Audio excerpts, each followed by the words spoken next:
सुबह सुबह वर्कर एक दुकान पर आता है और वहां पर मालिक ने अपने बेटे का फोटो लगा रखा था। अब जैसे ही वह वर्कर आकर उस दुकान के फोटो को देखता है तो एकदम से उसे ज्ञात आ जाता है, जिस बात से वो काफी देर से परेशान था। दरअसल रास्ते में उसने एक भिखारी से दिखने वाले व्यक्ति को पानी पिलाया था और उसके चेहरे को देखकर उसे लग रहा था कि इसको मैंने कहीं देखा है। और जब यहाँ पर आकर उसने मालिक के बेटे की फोटो देखी तो एकदम से वह उसे पहचान जाता है। इसके बाद जब मालिक को इस बारे में बताता है कि आपका बेटा वहां भिखारियों की तरह बैठा हुआ है, तो मालिक को विश्वास नहीं होता, क्योंकि उसका बेटा अच्छी खासी नौकरी किया करता था और उसके पास ढेर सारे रुपए पैसे थे। तो वो कहने लगता है कि तुमने किसी और को देखा होगा। लेकिन जब नौकर 100% श्योरिटी के साथ कहता है कि वही था मालिक, मैंने अपनी आंखों से देखा है और मेरी आंखें धोखा नहीं खा सकती, तो उसके बाद मालिक भी जाकर देखने लगता है और देखता है कि ये तो उसका ही बेटा है जो कि अब भिखारियों की तरह अपनी जिंदगी व्यतीत कर रहा है। कौन था वह बेटा और किस वजह से वह अच्छी खासी नौकरी होने के बाद इस तरह से भटकता हुआ फिर रहा था,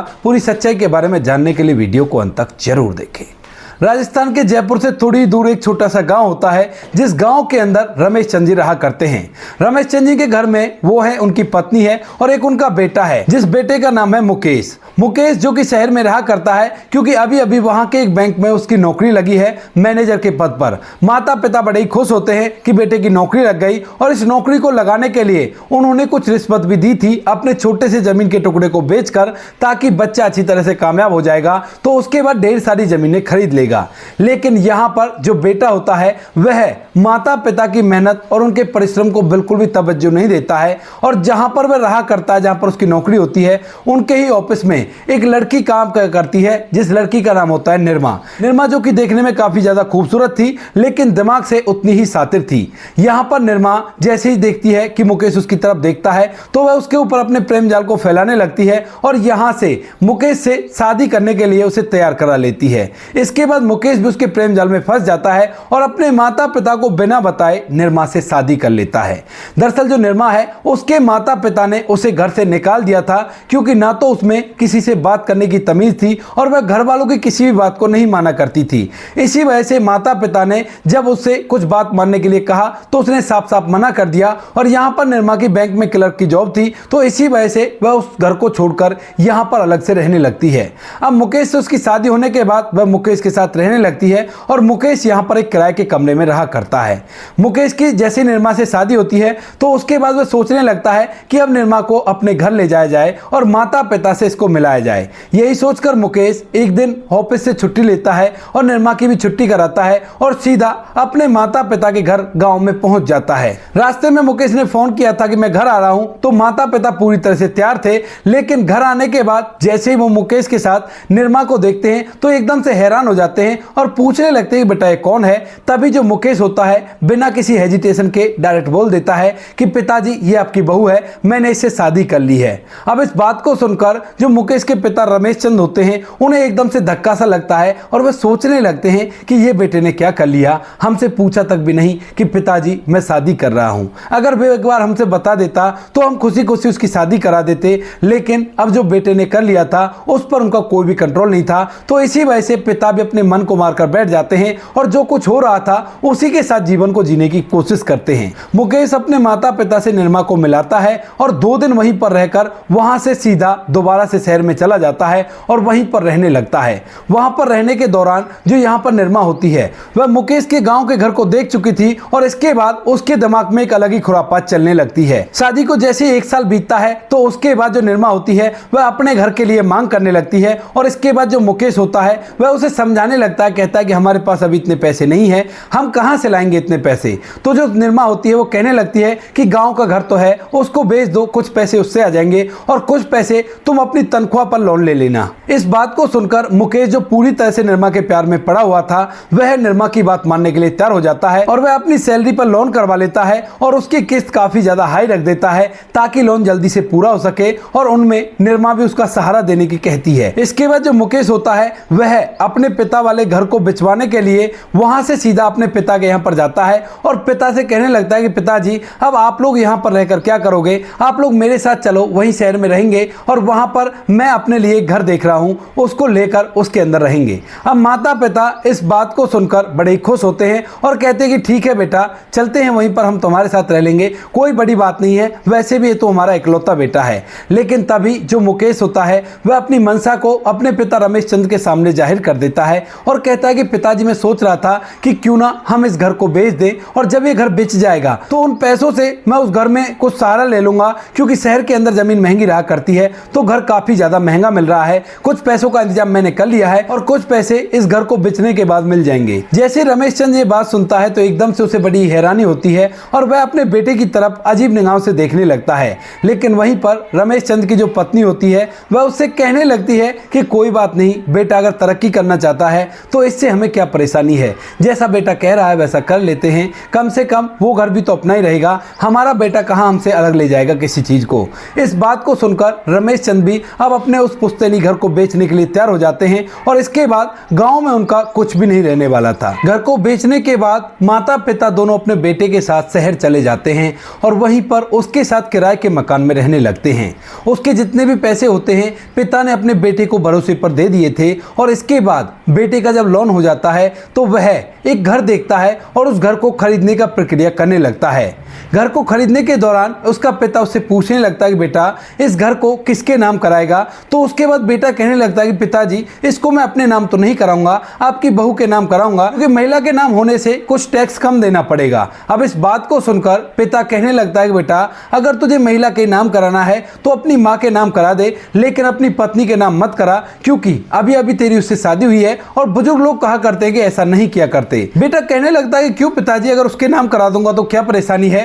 तो पिता कहता है कि बेटा, ऐसा हो जाया करता है कि तुम्हारी पत्नी की तुमसे ना बने और कोई उकचुक बात हो गई तो घर उसके नाम रह जाएगा और तुम्हारे पास कुछ भी नहीं रहेगा। अब इस बात को सुनकर बेटा कहने लगता है कि पिताजी, आप भी कहां पुराने ख्यालात में खोए हुए हो, ऐसा कुछ भी नहीं होगा, वो मेरी पत्नी है, मैं उससे बेइंतहा प्यार किया करता हूं और कोई भी परेशानी नहीं है। इसके बाद पिता भी कुछ भी ज्यादा नहीं कहते, क्योंकि उन्हें यह भी डर था कि कल कला को बहू को यह बात बुरी लग गई तो उसके बाद उसका व्यवहार भी बदल सकता है। इसी वजह से पिता चुपचाप रह जाते हैं और बेटा सारे पैसों से एक आलीशान घर खरीदता है और उसके अंदर पूरा परिवार रहने लगता है। कुछ दिनों तक तो सब कुछ ठीक चलता है, लेकिन धीरे धीरे जैसे मुकेश का वो लोन कंप्लीट होता है, जो लोन उसने लिया था, उसके बाद जो निर्मा होती है वह अपने रंग दिखाने स्टार्ट कर देती है और मुकेश के माता पिता से दो मुंही बात करने लगती है। यानी कि मुकेश जब ड्यूटी से आकर वापस बाजार किसी काम से जाया करता तो उसी टाइम पर वह मुकेश के माता पिता को बुरी भली बातें सुनाया करती और जब मुकेश आ जाया करता उनके सामने अच्छे से बात किया करती।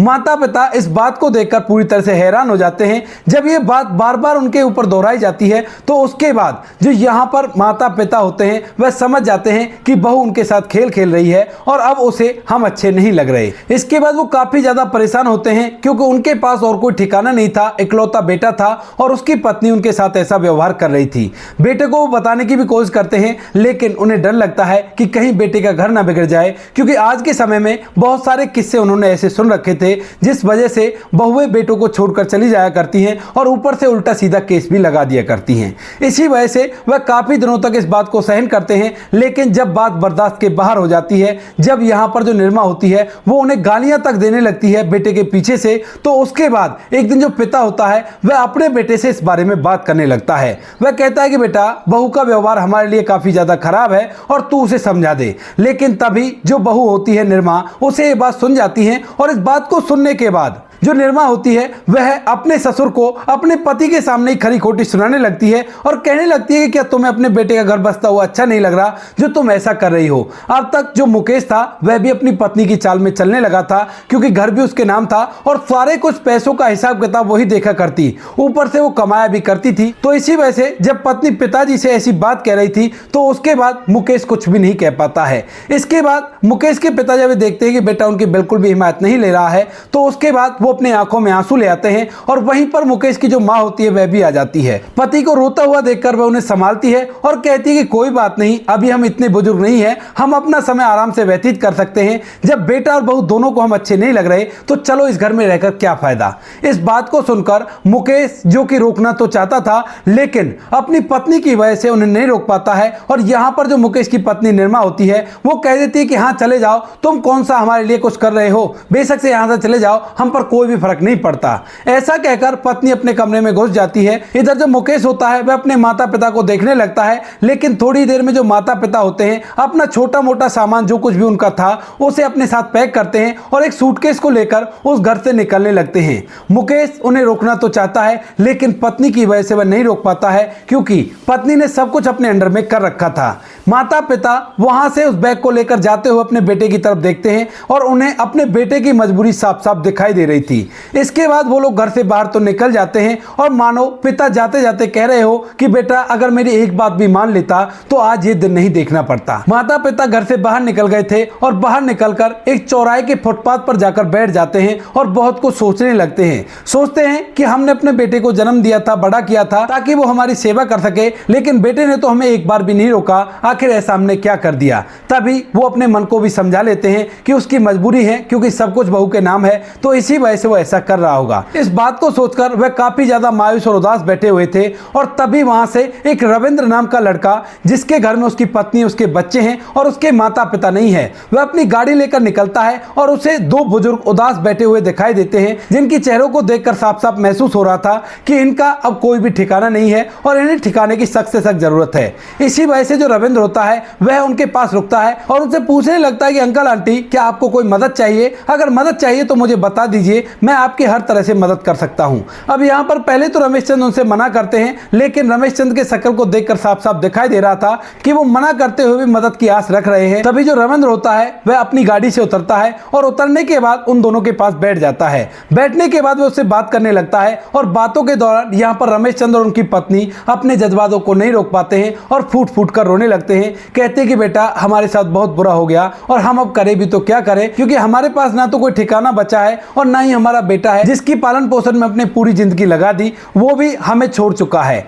इस बात को सुनकर जो रविंद्र होता है उसकी आंखों में आंसू आ जाते हैं, क्योंकि रविंद्र के बचपन से माता पिता नहीं है और जब भी वह किसी बुजुर्ग व्यक्ति और उसकी पत्नी को देखता है एक साथ, तो एकदम से उसे अपने माता पिता की याद आती है और उसे लगता है कि मेरे भी माता पिता हो तो बड़ा ही अच्छा हो। इसके बाद जो रविंद्र होता है उनसे कहने लगता है कि कोई बात नहीं अंकल आंटी, अगर ऐसी बात है तो आप मेरे साथ चलो, मेरे घर में मेरी पत्नी है, मेरा बच्चा है और मैं अच्छा सा रोजगार किया करता हूँ। यहाँ से दूसरे शहर में मेरा घर है और वहीं पर मैं आपको अपने साथ रख लूंगा और कोई भी कैसी भी दिक्कत नहीं है। लेकिन तभी जो रमेश चंद होते हैं वह उससे मना करते हैं, तो रविंद्र उनसे जिद करने लगता है, कहता है कि कोई बात नहीं, आपका वो बेटा तो नहीं है लेकिन मैं भी तो आपके बेटे के ही बराबर का हूँ और मैं अगर कुछ दिन आपको अपने पास रख लूँ तो इसमें बुरा ही क्या है। इसके बाद जो रमेश चंद होता है उसके दिमाग में ढेर सारी बातें चल रही थी। कभी तो वह सोच रहा था कि कहीं हमारे साथ कुछ वैसा वैसा ना हो जाए, लेकिन फिर वह ये भी सोचता है कि इस तरह से भटकने से अच्छा है कम से कम ये अपने साथ ले जाएगा, चाहे हमारे साथ जो भी हो जाए कोई परेशानी नहीं है, इस तरह से दुर्गति तो नहीं होगी। यही सोचकर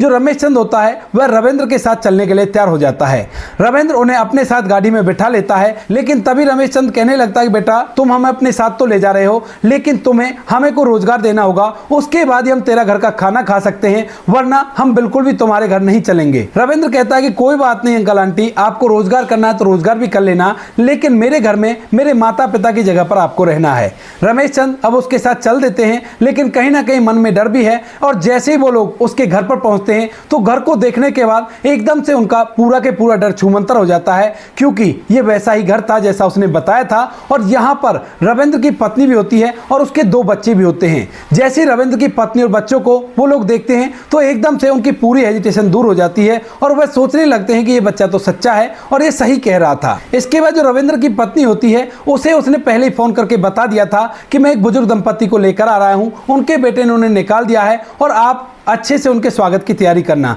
तो यहाँ पर जो उसकी पत्नी होती है उनका अच्छे से वेलकम करती है और घर के अंदर उनका अच्छे से स्वागत करती है। वहां पर वो लोग रहने लगते हैं और इस परिवार के साथ पूरी तरह से घुल मिल गए थे, क्योंकि रविंद्र और उसकी पत्नी उनके कहे अनुसार सभी काम किया करते थे। और जब यहाँ पर रमेश चंद ने उनसे कुछ काम देने के लिए कहा था तो यहाँ पर रविंद्र ने उन्हें अपनी एक दुकान पर बिठा दिया था, जिस दुकान को वो वर्करों के सहारे से चलाया करते थे और वहां पर वो अपना गल्ला देखा करते थे। कोई भी दिक्कत नहीं थी, सब कुछ अच्छी तरह से चल रहा था। लेकिन जिस दुकान पर रमेश चंद बैठा करता था उसी दुकान पर उन्होंने अपने बेटे का एक फोटो लगा रखा था, जिस फोटो को देखने के बाद कभी कभी उसकी आंखों में आंसू आ जाते हैं। भले यहाँ पर रविंद्र उनसे पिताजी कहा करता है और रविंद्र की पत्नी भी अच्छे से उनका ख्याल रखा करती है, लेकिन अपने बेटे के लिए जो प्यार था वो तो उन्हें बार बार सताया करता था। दुकान पर 2-3 वर्कर काम किया करते थे। रमेश चंद का तो केवल इतना काम था कि जो पैसे वो बताए उन पैसों को काट ले और जो भी हिसाब किताब है उसको दुरुस्त रखे, क्योंकि रमेश चंद थोड़े बहुत पढ़े लिखे थे और उस पढ़ाई लिखाई का ही वो फायदा उठाते हैं। रमेश चंद आराम से दिन भर दुकान पर बैठा करते और वापस घर जाया करते।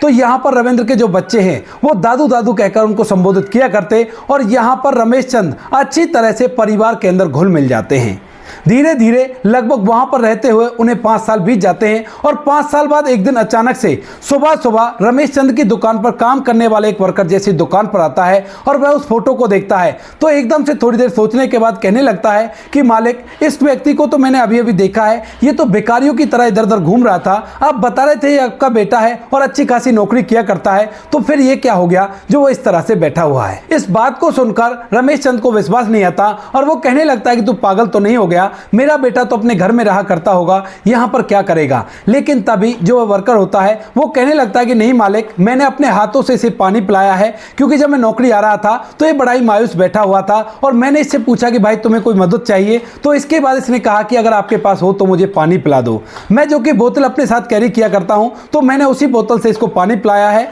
और इसकी शक्ल को देखने के बाद मुझे लग रहा था कि मैंने इसे कहीं देखा है। और यहाँ पर जब मैं दुकान में आया तो ये फोटो को देखते ही मुझे याद आ गया कि यही है जो मालिक का बेटा है, जिसे मालिक बार बार देखा करते हैं, क्योंकि रमेश चंद ने अपने बेटे के बारे में उन लोगों को भी बता रखा था। इस बात को सुनने के बाद रमेश चंद फौरन से उस लड़के के साथ उस जगह जाते हैं जहां पर उनका बेटा भिखारियों की तरह बैठा था। और जैसे ही रमेश चंद अपने बेटे को इस हालत में देखते हैं तो पूरी तरह से हैरान हो जाते हैं। यहाँ पर रमेश चंद का जो बेटा मुकेश होता है उसने कपड़े तो अच्छे खासे पहन रखे थे, लेकिन वो कपड़े पूरी तरह से मैले कुचैले हो गए थे और साथ में यहाँ पर मुकेश की दाढ़ी भी काफी ज्यादा बढ़ गई थी। वह काफी ज्यादा घिनौना प्रतीत हो रहा था, लेकिन सच में ही वो मुकेश था। अब जैसे मुकेश अपने पिता रमेश चंद को देखता है तो एकदम से बाबूजी कहकर उनकी तरफ खड़ा होकर चलने लगता है और उनके गले से लिपट जाता है। पिता भी अपने बेटे को गले से लगा लेता है और पूछने लगता है कि बेटा ये सब कुछ क्या हुआ और क्या परेशानी हो गई तुझे। तो उसके बाद जो बेटा होता है पूरी कहानी अपने पिता को बताने लगता है। कहता है कि पिताजी, मैंने आपकी बात ना मानकर बहुत बड़ी गलती की थी और उसी गलती की वजह से आज मैं ये सब कुछ सहन कर रहा हूं।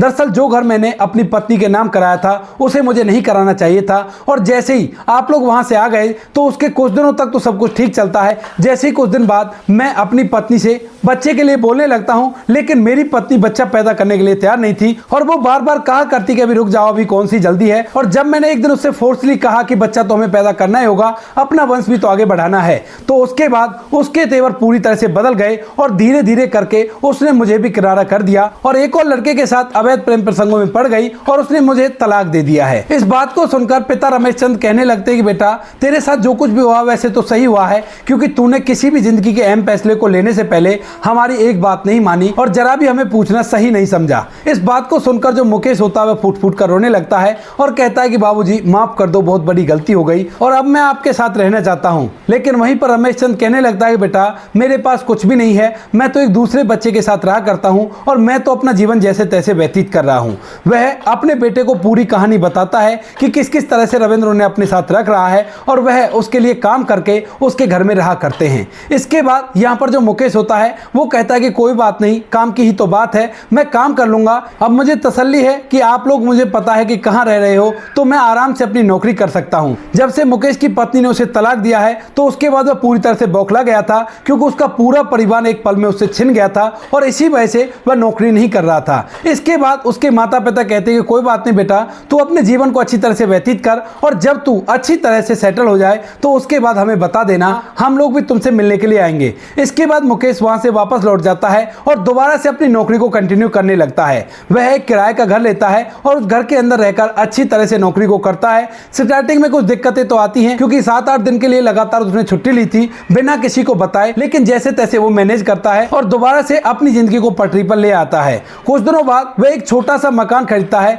जो मकान उसका खुद का था, और जब वो मकान खरीद लेता है तो उसके बाद अपने माता पिता के पास जाता है और उन्हें अपने घर में आने के लिए कहता है। तभी जो माता पिता होते हैं वो भी उससे आने की हामी भर लेते हैं और यह बात जैसे रविंद्र को पता चलती है तो वह भी अपने पूरे परिवार के साथ उससे मिलने के लिए जाने लगता है, क्योंकि उसे भी पता है कि उनके बेटे से नादानी में गलती हुई है, वैसे वो बुरा आदमी नहीं है। इसके बाद वो सभी लोग एक साथ एक गाड़ी में बैठते हैं और सीधा उसके घर पर पहुंच जाते हैं, जो कि घर छोटा तो काफी था लेकिन वो मुकेश के लिए बिल्कुल परफेक्ट था और कोई भी कैसी भी दिक्कत नहीं है। इसके बाद जो रमेश चंद होते हैं, जब उन्हें सब कुछ ठीक ठाक लगता है तो वह अपने बेटे से शादी के लिए कहने लगते हैं, लेकिन यहाँ पर जो मुकेश होता है वह साफ साफ मना कर देता है। कहता है कि नहीं माँ बाबू जी, मैंने एक बार शादी करके बहुत बड़ी गलती की है और मैं दोबारा से इस गलती को दोहरा नहीं सकता, क्योंकि अब मेरी उम्र भी काफी हो गई है। मुझे भला कौन लड़की देने वाला है, और लड़कियां आकर हमारे परिवार को बिस्टा दिया करती हैं। जैसे तैसे तुम्हारा आशीर्वाद तो मेरे पास है, अगर पत्नी आ गई तो यह आशीर्वाद भी चला जाएगा। यह बात रविंद्र की पत्नी भी सुन लेती है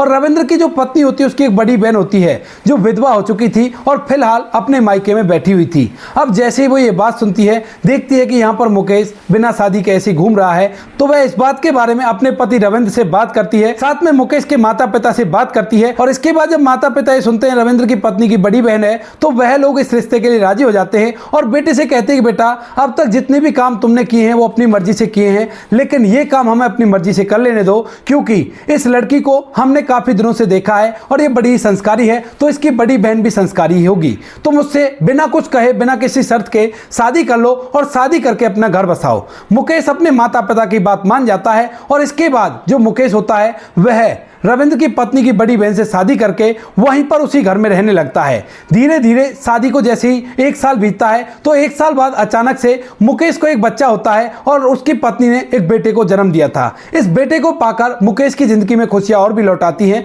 और यहाँ पर जो मुकेश की पत्नी होती है, रविंद्र की पत्नी की बड़ी बहन, वह अब अपने सास ससुर को अपने पास रखने की जिद करती है और उनकी अच्छे से सेवा किया करती है। दोनों बहनों ने घर अच्छी तरह से दोनों के दोनों अच्छी तरह से संभाल लिए थे और यहाँ पर रविंद्र को भी माँ बाप मिल गए थे और मुकेश को भी माँ बाप मिल गए थे। सभी लोग खुशियों के साथ अपना जीवन व्यतीत किया करते हैं और आज तक भी जो रमेश चंद्र और उसकी पत्नी है वो कभी तो रविंद्र के पास रहा करते और कभी मुकेश के पास रहा करते। किसी को भी किसी से कोई गिला नहीं हुआ करती है और किसी भी फंक्शन में दोनों परिवार एकत्रित होकर अपने खुशियों को बांटा करते। तो दोस्तों ये थी आज की कहानी। आपको कहानी जैसी भी लगी कमेंट सेक्शन में बता देना। वीडियो अगर अच्छी लगे तो वीडियो को लाइक और चैनल को सब्सक्राइब जरूर करें ताकि हमें थोड़ा सा हौसला मिले आप लोगों के लिए ऐसे अच्छे वीडियो बनाने के लिए। इन कहानियों को सुनाने का उद्देश्य किसी को परेशान करना बिल्कुल भी नहीं है। ये कहानी आपको इसलिए सुनाई जाती है ताकि आप लोग इन कहानियों में से कुछ ना कुछ सीख सको और अपने जीवन में उस चीज को अप्लाई कर सको। मिलते हैं किसी नेक्स्ट वीडियो में नए टॉपिक के साथ। तब तक के लिए जय हिंद, जय भारत,